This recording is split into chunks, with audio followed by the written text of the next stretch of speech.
Hello, my name is Carlos Pascual, Senior Vice President for Global Energy and International Affairs at IHS Markit, and it's a pleasure to welcome you to these CERAWeek conversations.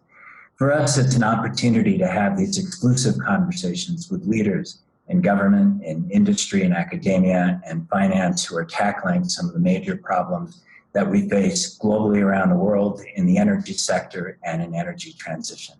And today we have the opportunity to engage with the Department of Energy in the process of innovation and entrepreneurship in government and how that's being used to deal with the COVID-19 pandemic. And to help us lead that conversation, we have the Undersecretary of Science, Paul Dabbar, and the Director of the Oak Ridge National Laboratory, Thomas Zacharia. Paul, Thomas, a pleasure to have you in this conversation. Thank you. Thanks for having us here today. Always would rather be in Houston with you all like the previous years, but glad to have this conversation while we're in this environment. Paul, thank you. We'll take that as an early commitment to CERAWeek 2021, and we'll look forward to having you there. Today, what we want to do is take you through this journey of the way that DOE is using its capabilities in national laboratories to be able to provide computing capacity, engage private partners, engage with other countries, and help use that in order to help us be able to find solutions to some of the tough challenges and questions that we're facing with this COVID pandemic.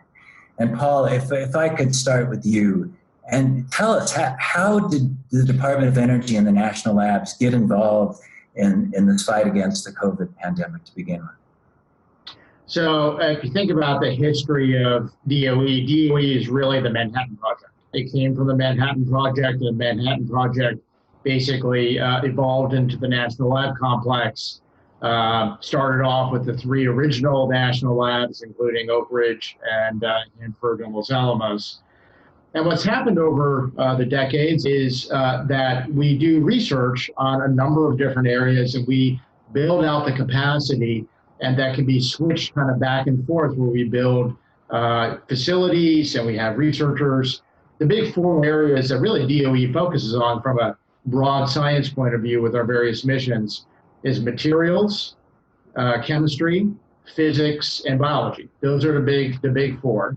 And sometimes they're going after new generation batteries or how to look at geology with drilling, or it could be in national defense as we deal with strategic weapons, where we continue the mission of the Manhattan Project for the Department of Defense, or in a broad area of the sciences. And so we build facilities across that can shift back and forth that have a lot of flexibility to go, one area or the other. A lot of people may not know DOE for this, but the DOE has a long history in biology. It all came from the nuclear program, where after World War II, we started taking a look at radiation damage for biology. That's kind of a lot of it where it came from. And subsequent to that, actually at Oak Ridge National Lab, a lot of the work around RNA and other parts of biology that we helped discover as a result of that sort of work. And we moved forward to where at Lawrence Livermore National Lab, we started the Human Genome Project. And the Human Genome Project that ultimately was executed at University of California, Berkeley. We have this long history in biology. So if you look at the lab complex, there are certain areas that support biology. And so we were able to build off of that everyday work that we do across the complex in computing, imaging cells, working with biotech drug companies, working with researchers. And it was very natural to kind of shift from that broad set of capabilities more into biology in the near term, more into biology under this public health crisis, came very naturally, and we were able to do it quite quickly. Paul, let's explore those, both you and Thomas. And let's start with the computing side, because one of the programs you developed is this high performance computing consortium. Tell us what it is, who's in it, how it's working. Yeah, so one of the first ideas that came out from us talking with IBM and the White House was that there was a lot of high performance computing capacity in the country. The number one supercomputer in the world was built and run by Thomas at Oak Ridge National Lab. And it's by far the most powerful machine in the world. But there's lots of other high performance computing capacity that can be used for a number of different things. And so us and IBM decided, why don't we try to aggregate all of that to try to very quickly turn around and start doing research rather than a multi-month process to take a look at proposals and allocation. How do we do it very quickly? So not only us joined and IBM, a lot of academia, so a lot of MIT and the University of Texas and others that have big supercomputing capacity. But we've had the biggest consortium of the tech industry focused on a national emergency really since World War II. So in this effort, we have not only IBM as the leader along with us in this effort, but we have Amazon Web Service and their full computing capacity. We have Microsoft, we have Google, we have Hewlett Packard, we have NVIDIA, and many others. And very interestingly, from an energy point of view, I think the biggest of the industrial-owned supercomputers in the world is owned by BP. And they use their supercomputing capacity for geology and for drilling. And they have volunteered their effort, free capacity on their supercomputer for doing COVID research. So it's very exciting to have such a broad group, including a bunch of competitors in the private sector who normally compete against each other, all coming together to try to help the global community in this. Thomas, can you give us some practical examples of how this is working right now? Certainly. So as Undersecretary Dabbar mentioned, this truly is a consortia, and in both ways, both the private sector and the national labs. And we are 17 national laboratories that works as a system. And there is actually the Department of Energy has stood up what is called a National Virtual Biotechnology Laboratory that takes in all the proposals that comes into utilizing some of these things. There is actually a sub-team that is focused on utilizing these specific high-performance computing resources, and that this capability is made available on a priority basis to COVID-19 activities. And so it's actually working extremely well. I will say that especially capabilities like what Summit particularly offers is truly compute capability that generally people do not have access to. And so, for example, right now I know that there's a group trying to ingest 1 billion compound data set so that they can actually look at the efficacy of these compounds as for drug therapeutics, developing their drug therapeutic and their efficacy. And this is the first three-dimensional kind of calculation that they would have ever performed for something like this. Paul already mentioned some of the work that we do in epidemiologic modeling and other areas. So again, that is one aspect of it, is bringing the capabilities. Equally important, and I will tell you there's a human dimension to it. I've had a chance to talk to some of the scientists who are working on this, and they say that this pandemic has actually changed how science is done. It's become much more collaborative, both internal to the laboratory, within the laboratory system, but also across agencies and industry. So it's actually truly a testament of mobilizing the best capabilities, people, program, resources, and capabilities together to defeat this virus. So let's take that point of the data that's being input on these compounds. Explain a little bit more about how the supercomputing goes from all of that data to something which is pragmatic about the development of a therapy. How does it make it go faster?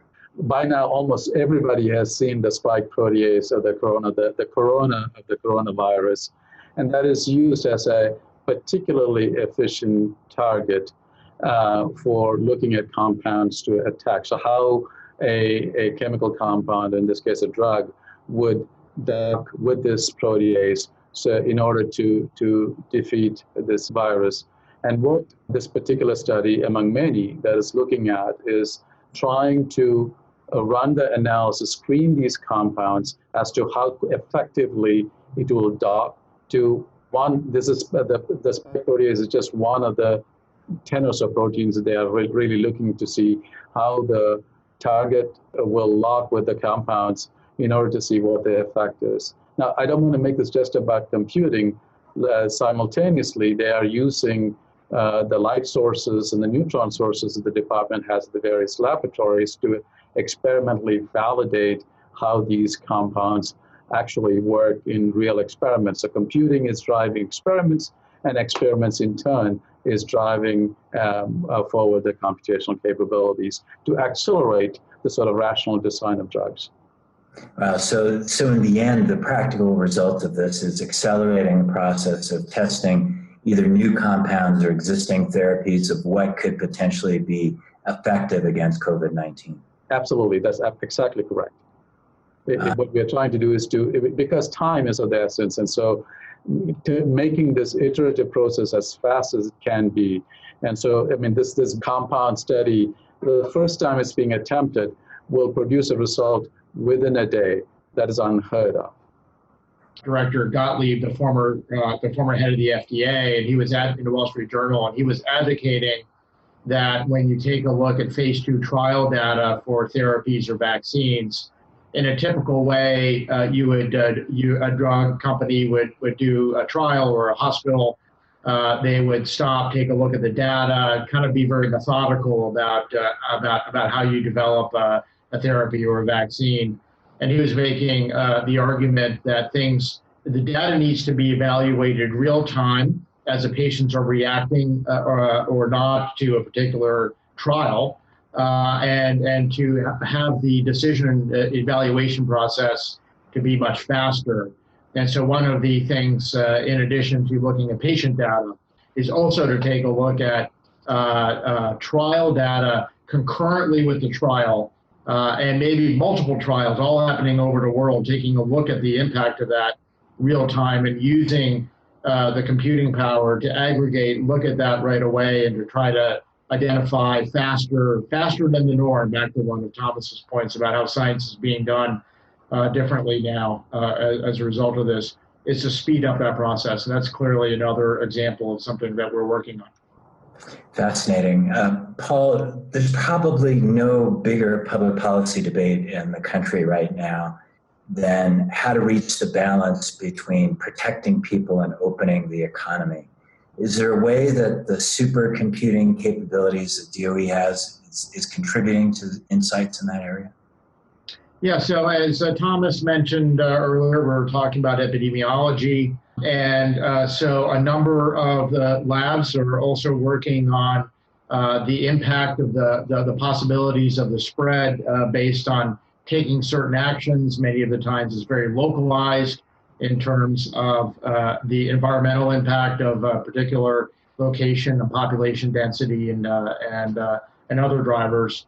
And so as part of that modeling, we're very much a part of taking a look at that, and not only just taking a look at it, but helping provide advice.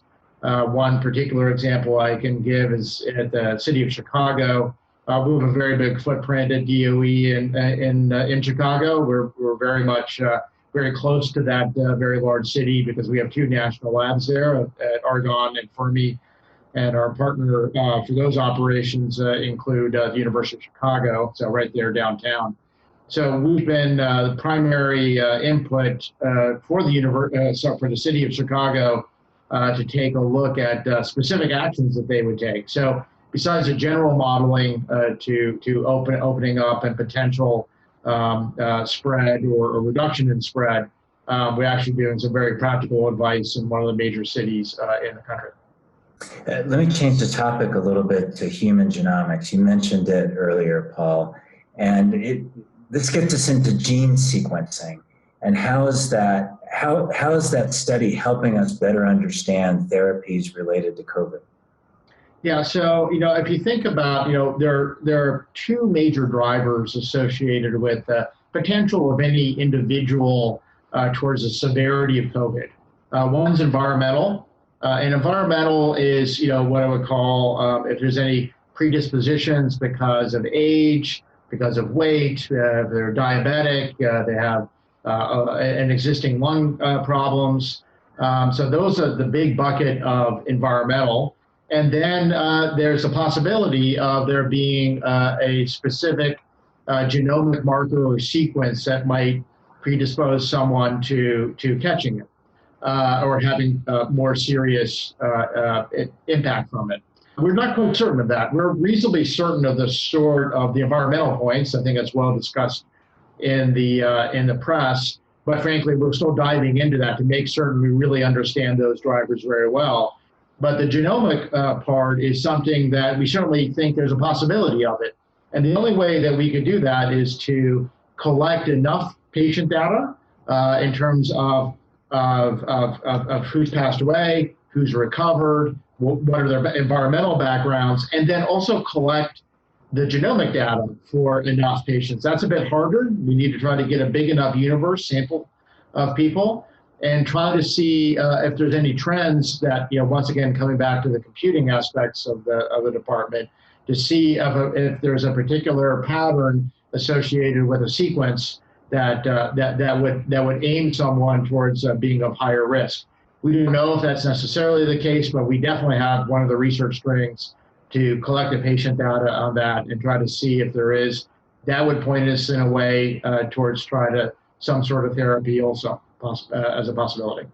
Another major impact area, which I imagine can also have a major difference or play a very significant role in dealing with the ethnic differences on how the COVID pandemic has been affecting people throughout the country. Yeah, I know, absolutely, and Thomas is leading this up in terms of because of the #1 supercomputer in the world, is to collect the current patient data and try to see what sort of the environmental points. We're at the very early stages. Our plan is to actually try to collect as much patient data from all the different sources in the country and even possibly work internationally.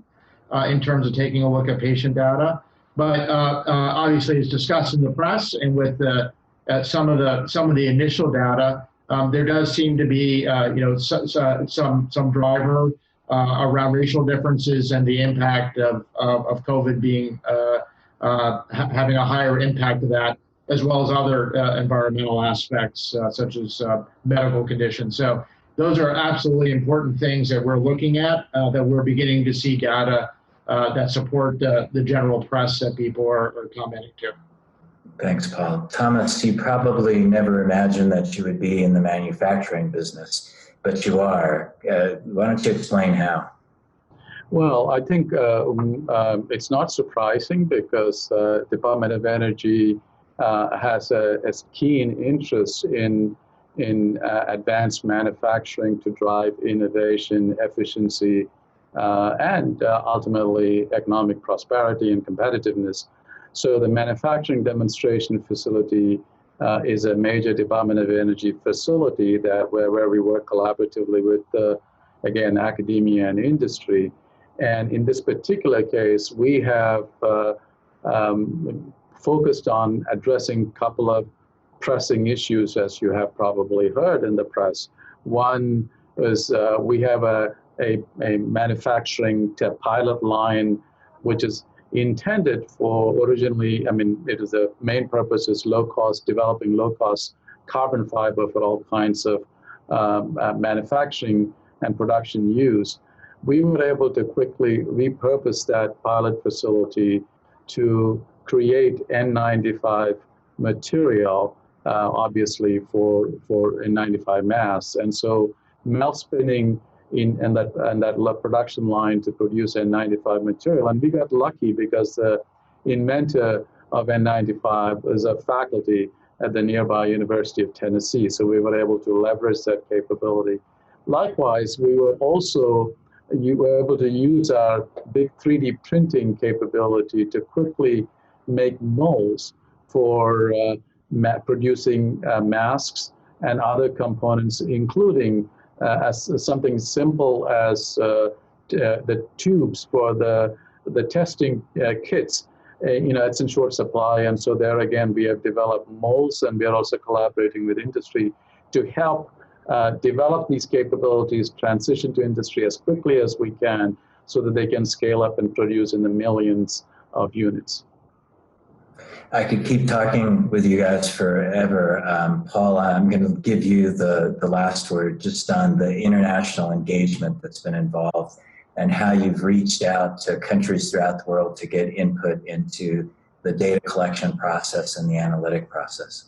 I've been in touch with and have interest from both the UK and Japan in particular of either coordinating or even possibly joining the US consortium to help do that aggregation and joint allocation of the research on a rapid basis. From a data point of view, as we talked about, the pulling together of patient data, the more patient data that we have, we'll see better trends, obviously, in what works and doesn't work, and can guide clinicians to actually doing things with individual patients. We've started conversations with different labs and kind of different groups within the complex with both Canada and the UK. And we hopefully will be able to work with them. It's always takes a bit of an effort with patient data and what's confidential and what can be aggregated versus individual and meet all the requirements. We actually have a full group working on this across the federal footprint of all the different agencies to help break down the barriers to collect that data. And we're certainly open to other countries who are open to sharing data back and forth and trying to figure out the patterns to do the best treatment. It's important to recognize that this is a significant challenge. And let me say, from a laboratory's perspective, I always take pride in the fact that, as Paul said, Oak Ridge is one of those original 3 labs that were created at a time when people from all over the world came to this place where it was just muddy, and they were driven by the mission to win the war, to change the world. And in many ways, it is the same today, to win the war, to change the world. And that is really motivational for our staff. And I don't mean just Oak Ridge. For everybody who's involved in the system of labs, the collaboration between DOE and the partnership between DOE and the labs, among the labs and the academia. So it's that particular galvanizing moment in time. And I hope we can capture this essence and propel us for the next 75 years. Thomas, thanks so much for sharing part of that DNA, which is embedded at Oak Ridge Lab, that commitment to public service, which obviously runs through every part of your thinking. Paul, thank you for sharing the thought about breaking barriers, because it's so much about what the work that you're doing is really trying to achieve, to take the spirit of commitment that you have, the computing capability that you've developed, sharing it with the private sector, bringing in other countries, and creating solutions. We welcome all of you to look up further the High Performance Computing Consortium at the link that we'll share with you at the end of this video. Thank you so much for joining us in these CERA Week conversations with the Agora.